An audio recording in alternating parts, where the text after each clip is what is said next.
మాత్రం పరువు పోతున్నది ఏంటంటే F-16, F-35 ఈ విమానాలు ఎఫ్ శ్రేణి విమానాలు అద్భుతమని చెప్పుకుంది. అది కాస్త వరుసగా దెబ్బతింటుంది. ఒకటి మొన్న మన చేతుల్లో రఫేల్ ఇదే మన సంబంధించినటువంటి మిస్సైల్స్తో ఆకాశ్ మిస్సైల్స్ దెబ్బకి F-16 కూలిపోవడం. అది S-400 లేకపోతే దీనివలన అనేది తెలియదు. అది నెంబర్ 1.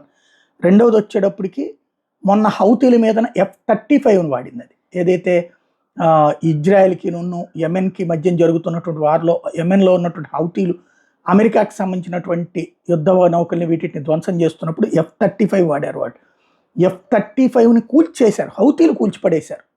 అంటే తీవ్రవాదులు కూల్చిపడేశారు. మనం ఇక్కడ F-16 కూల్చాం. మొన్న ఈ మధ్యన మిగ్తో F-16 కూల్చాం. అవి సూపర్ సోనిక్ విమానాలు, వాటికి తిరిగేలేదు అని చెప్పిన వాటిని కూల్చేయడం అన్నటువంటిది పెద్ద సమస్య అయిపోయింది. లాక్హీడ్ మార్టిన్ విమానాలు ఇవి.